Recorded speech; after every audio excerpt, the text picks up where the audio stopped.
Yo, yo, yo, yo, yo, what is going on, COD Familia? It is your boy BN, aka Mr. Kingdom Builder, and today we are going to be reviewing and reacting to the latest developer feedback for a combined February and March rollout that you could see here on the official CoD Discord. Specifically, if you do want to find these in the future, as always, you can go to the support category, which again, after joining the CoD official Discord, you'll go to dev feedback, you'll click on one of any, or the most recent in this case. After you do that, it'll pop over here, and I always like to click these little three dots for open and full view, just so that way we're able to kind of see everything like it would usually appear in a normal channel. As always, if you enjoy the content, make sure you so that way we allow this to get out to that much more. Okay, we're going to be working our way and starting at the very top. I've only skimmed this so far, but I haven't read any of the specifics, so let's see what we got in it for this month. Number one, policies should not be associated with PvP. Dev response, the current design of policies is aimed at adjusting the gaming experience of each season. Players are free to shape their own playstyle across seasons based on new policies, fostering varied gameplay dynamics. PLAY, I mean, just small things there. That being said, we will take your feedback into consideration and strive to make policies as engaging as possible. Now, to touch on this idea of that policies themselves should not really be associated with PvP. Where this comes from is mostly because those players that spend money usually are going to have an easier time accumulating gems, and so they can basically like speed rush policies, arguably up until whatever the kind of soft cap is, right, before potentially more policies are released, or in cases where if all the policies were, as an example, able just fully released for the entire season, right? So you have to kind of think about this where you could arguably have players in a decent amount that could max the policy tree, right, from day one, of course, if they were able to gain that amount of prestige points, which I don't think that's, I don't believe that's possible at all. So they kind of have to pace it out, but they're still able to get there faster because they can attack max Darklings, so PvE, right, which is now getting you the prestige points, and then that's going to allow for them to basically max out each of the prestiges, so the moment that they get enough points, they're basically starting the research, gemming it to finish, and then they're just waiting to get more, right? So it's something where if you are kind of a mid-high spender, you're probably going to be able to always be at the closest or the forefront to max out your policy tree or your policies, and so therefore you're already getting however many inherent advantages, right, early on in the season. Now, of course, this may not necessarily be as impactful when it comes to things like KVKs, especially if you're not going to be having any kind of early Zone 1 and or Zone 2 fights, right? Because it'll obviously allows for others to kind of catch up with policies on that front if you're not fighting until like Zone 3 or Zone 4, just depending on whenever the final zone and maybe the zone before the final zone, right? So there are some other factors to consider, but generally speaking, I actually tend to agree with the fact that policies should not necessarily be PvP oriented just because of how much easier it is to scale those things. I'd almost would just like to see them kind of adjust the way that policies are viewed, or if they are going to give buffs for PvP, have them be very small percentages. But again, I tend to lean more in like, let's try to make the policy tree in a very kind of unique and creative way that doesn't necessarily heavily impact PvP, or as they said, right, it's not associated with PvP. I'd like to, and I say not to say that I think that it should never have PvP involvement, just that I would like to see how they can creatively tinker it first and fine-tune it over the course of seasons. And then, you know what, at the end of the day, if it's just, you know, it's not working, then okay, right, maybe we introduce some light PvP here. But again, I'd like to see that done first. Number two, gem prospecting belongs to policies, not techs. This is actually something I completely disagree with. I'll explain why in a moment. Dev response, thank you for bringing this to our attention.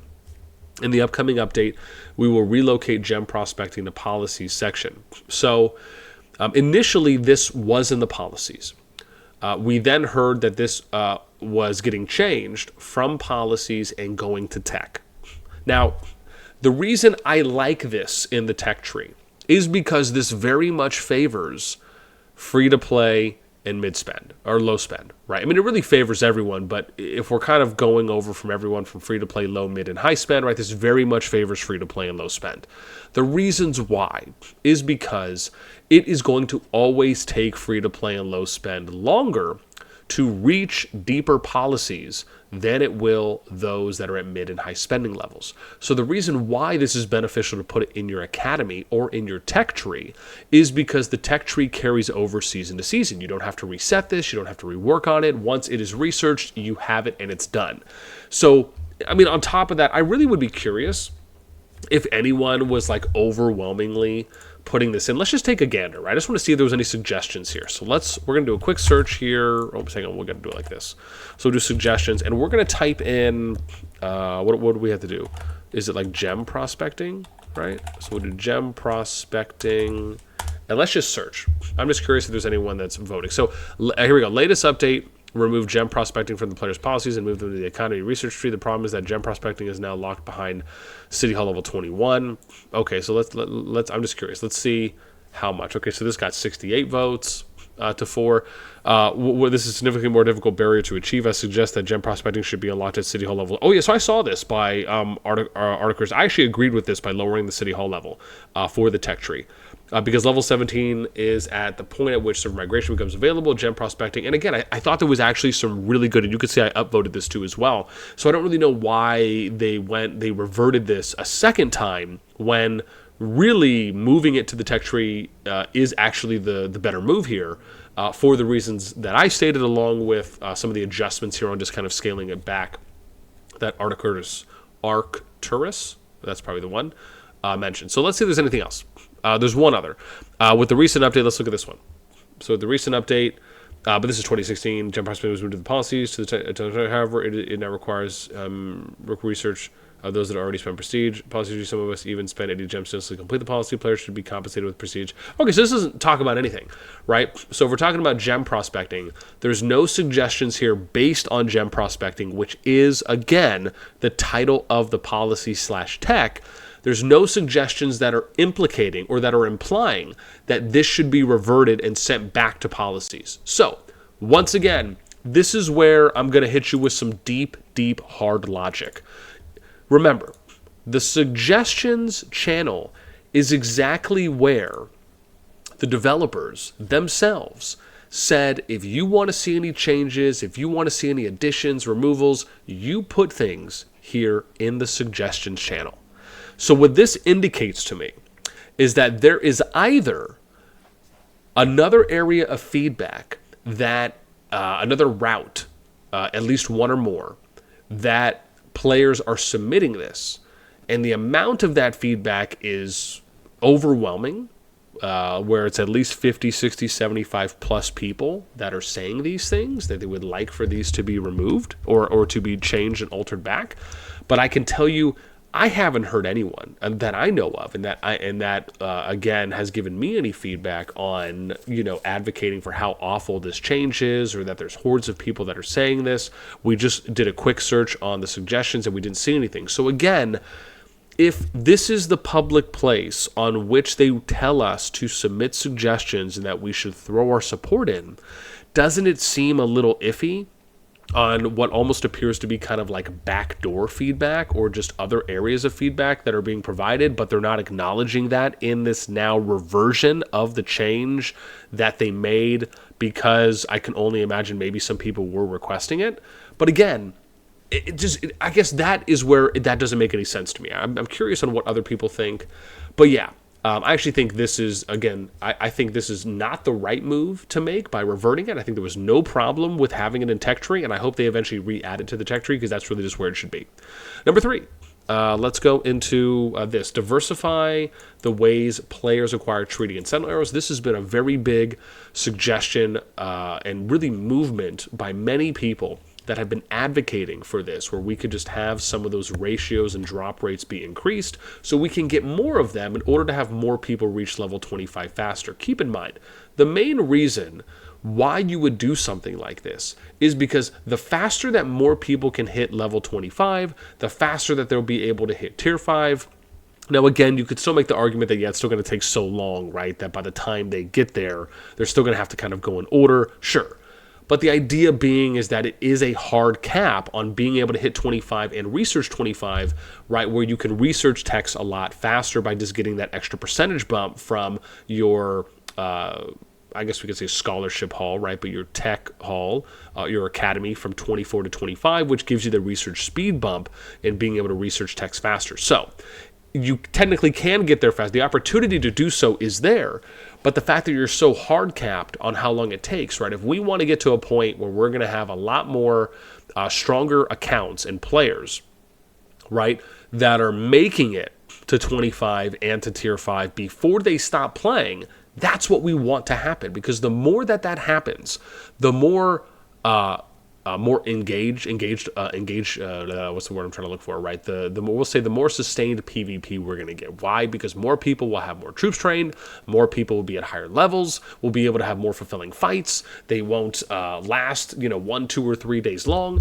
Right? There's a lot of long-term benefits from making a change like this, and I hope they do. But the dev response is, thank you for your suggestion. We understand your concern. We'll review if the current distribution and drop rates are met with expectations. We will also make sure any plans to increase the number of treaty and sentinel arrows in game will be communicated. Of course, I would like to see some hard data here too as well, because for someone like me who at one point was basically just light spending, where I'm talking just mainly doing daily deals and then the 2 monthlies, as a light spend, I never really felt the need to go and do these things, right, to get treaties and sentinel arrows, because I felt like the amount I was spending already, even though, yeah, I was still participating in events and kind of getting some here and there, I guess I should say I never felt the need to like min-max, to like really heavily invest, because the amount of gems I was getting at that point, I was basically just investing into leveling those up by purchasing those to level up the city. Now, again, you could still make the argument that I should have probably invested, or I shouldn't even say probably, right? I should have invested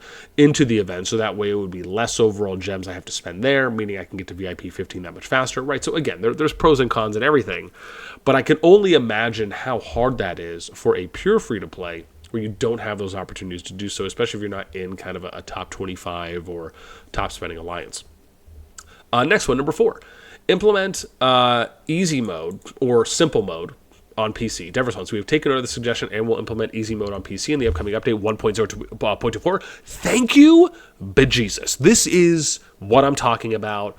I cannot wait for this. I hope, and this is the thing I've mentioned, man, I really hope they give more support to the PC client as well, because even if it's just, hey, we're doing things in mobile, let's add stuff to the PC client. Something like this, simple easy mode, to me, I just feel like should have been added in the moment that they added it into mobile, right, along either at that same update or the very next update after that, because again, the hope is that it will make the viewing experience for large scale fights a lot easier, lag free or lag-ish free, more digestible to watch, and hopefully more fluid overall gameplay, right? Next one, boost the chances of capturing pets with 2 to 3 star skills. I mean, they already addressed this in the future, I think it was the future, Call of Dragons Future.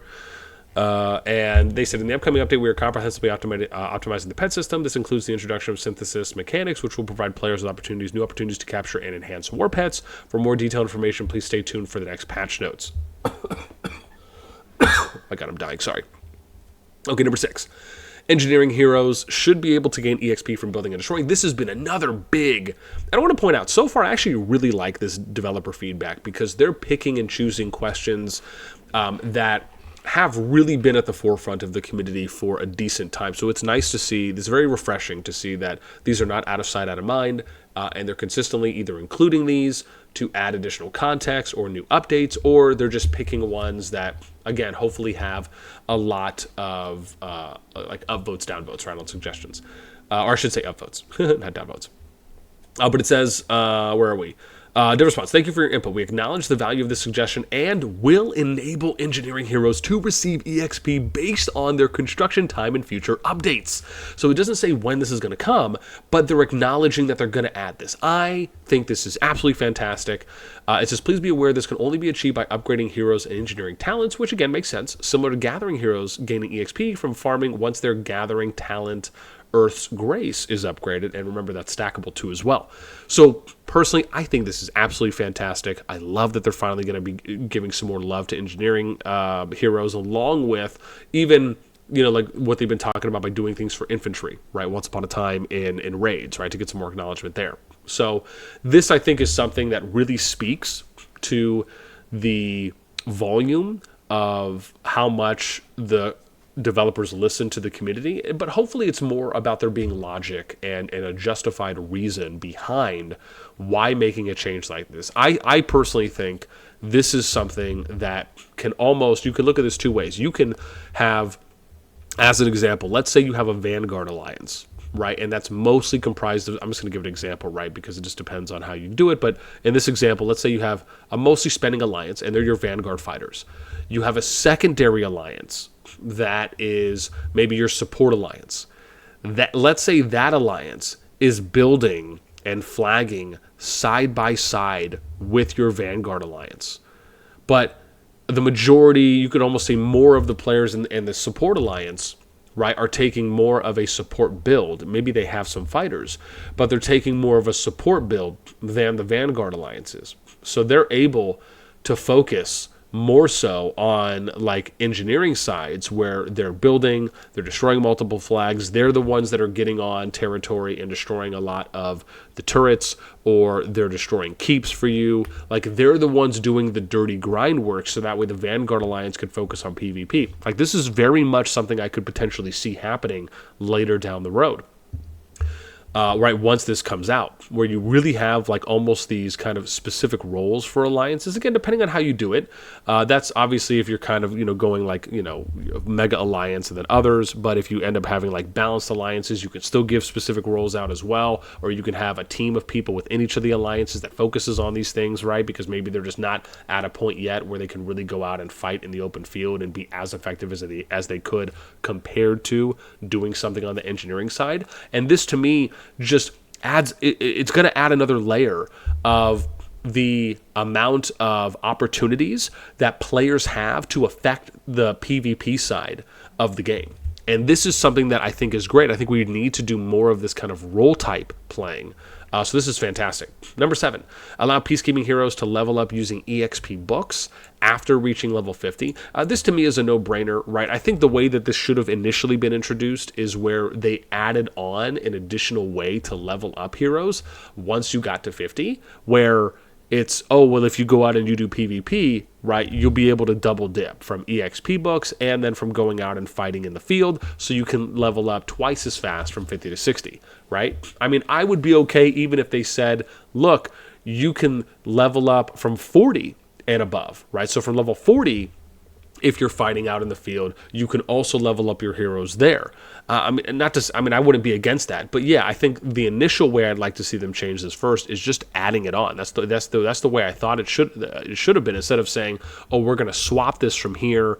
We're taking, because initially they took it away where you couldn't gain past level 50 unless you fought, right? So you couldn't use EXP books.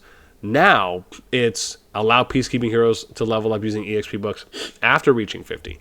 So thank you for sharing your suggestion. The current cap on heroes EXP gained from peacekeeping is in place to stimulate PvP engagement. We intend to motivate players to actively participate in PvP activities and acquire EXP, thereby enhancing the game's playability. Although no immediate changes are planned at this point, we will discuss the possibility of increasing the amount of EXP heroes gained from PvP battles. So let me explain why this is a detriment.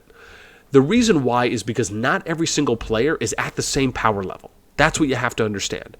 Even though from the developer standpoint, they're viewing it, and it's nice to hear their insight, because you need to be able to understand where they're coming from if you're going to try to have a counter argument, or at least just have an open discussion about these things. So they're saying that they're intending to motivate the players to actively participate in PvP activities and acquire EXP. I'll give you a great counter to that. Which isn't to like discredit this. It's just more so to let me give you a different side of how to approach this. If you're someone who's a free-to-play, low-spend player, right, and you maybe just hit T4, maybe you're not at T4 yet, depending on how you're building, it doesn't really make sense for you to go out and fight in the open field, where you're going to be fighting most likely against level T4, T5 minimum, and you're not going to be as beneficial to your alliance as other people would, even though you still could assist and help out in other areas, like we mentioned with the whole engineering heroes EXP and doing other things too as well. It's just that you being able to go out there and gain EXP from PvP, it will not be as beneficial to you as it would if you could use EXP books, right? So that's the thing. That's the thing they have to understand, is that this shouldn't have been a swap. It should have been an add-on to it. Should have been, here you can still make it to 60 from EXP books, but you know what? We're going to add on another layer to where you can also gain more experience from doing PvP, not swapping them out. Okay, number 8. Allow deputy heroes to gain all peacekeeping experience once commander hero reaches max level. So this is similar to how Rock plays, right? If you have someone like a Lohar, right, or an Ethelfled, where you'll get additional EXP for your deputy or your secondary hero will get additional EXP from going out and fighting in the field, right? I'm iffy on this. I'm kind of like 50-50. I don't know if it really matters to me, per se. Do I like the idea that they're allowing peacekeeping heroes, like they're kind of looking at it from Rock and kind of looking to try to bring that in? I mean, did I like doing it in Rock? I actually did, because there's just so many heroes there that the fact is that the more that you can have at 60, I think it gives you a lot more... playability when you're actually out fighting, especially because you need leveled heroes in order to have max marches, and obviously being able to also increase the amount of overall stamina that you have between the number of heroes that you could potentially be using out in the field to fight. So that generally leads to longer lasting fighting, more sustained PvP, right, in the ideal sense. So do I like the fact that they're kind of thinking of, hey, adding something in? I would be okay with this. This isn't something I'm necessarily against. I don't know how impactful it is right now, because there's obviously not as many heroes in CoD as there is in Rock, even though if they keep going at this rate, right, and you're kind of looking at how long was Rock, you know, when Rock was at a year, how many heroes did they have? When it was at 2 years, how many heroes did they have? Like, do I think CoD is more or less kind of pacing either along with Rock or other kingdom builders, and that they're going to keep releasing more heroes? Yeah, they will keep releasing more heroes. So, like I said, I'm not against this. I actually would be okay with this, especially if they're just maybe introducing it in kind of a light or an easy way first, and then just kind of, you know, seeing and assessing where it goes. Next one. They said, ways to stream my hero level progression is still under evaluation. Your feedback is well noted. We will keep this in mind for consideration. Awesome. Avoid designing heroes with too highly specific skills that only work well together, as it restricts player choice. I think this is in reference to the Tohar Bertrand, and I can't remember if this is like Goresh Skogul. But basically, I understand where they're coming from, where it's like you don't want to necessarily release heroes that are kind of a package deal. You want to release unique heroes individually, and then you're trying, and the community is basically trial and error testing to kind of see which match or pairs work best together, and or in different scenarios. So I completely agree with this. I don't think you should be releasing them as pairs. I think you should be releasing them as unique heroes that have their own skill sets, and it's just a matter of the community trial and error testing to figure out who's going to work best with each other. Number 10, introduce more PvP battles to alleviate boredom. Thank you for sharing your feedback. We appreciate your feedback on hero design and skill diversity. We will aim to create heroes with versatile skill sets that offer players meaningful choices. We understand the importance of balancing uniqueness with flexibility. We will consider your input for future hero designs and updates. Next one, introduce more PvP battles to alleviate boredom. Dev response, thank you for sharing your feedback. Although new PvP activities are not on the table right now, we will consider introducing solo matching for ROW in the future. That's something that they had mentioned. I actually kind of like this idea. Our team will also continuously refine the matching algorithm of row to guarantee a fair and enjoyable PvP experience for all players. I like that last added part. I think there really just needs to be an earnest discussion about PvP battles and map design. And this is something that I think, in my opinion, I think this is something where it would be great if the development team reached out to people who either watch a lot of PvP, who have played multiple seasons, who have kind of a good grasp on the landscape that they're typically seeing from season to season, and how some of those things, along with other factors, impact how much overall PvP that we're seeing, just so it could be more of a discussion and a dialogue, right? I think that would be so helpful from where you take a couple community members that can kind of see where the developers are coming from, and then the community can explain what they're seeing on their end, right? And then basically just either trying to meet in the middle or just having it be like a nice sharing of information. That is something I would actually love, because I actually have a lot that I could say on that, and I'll probably do that for a separate video. But I understand where they're coming from. I think the shortest way I can explain this, because we were talking about this in COD VC for a little bit this morning after we ended up hearing, and I think a bunch of people were doing that quiz.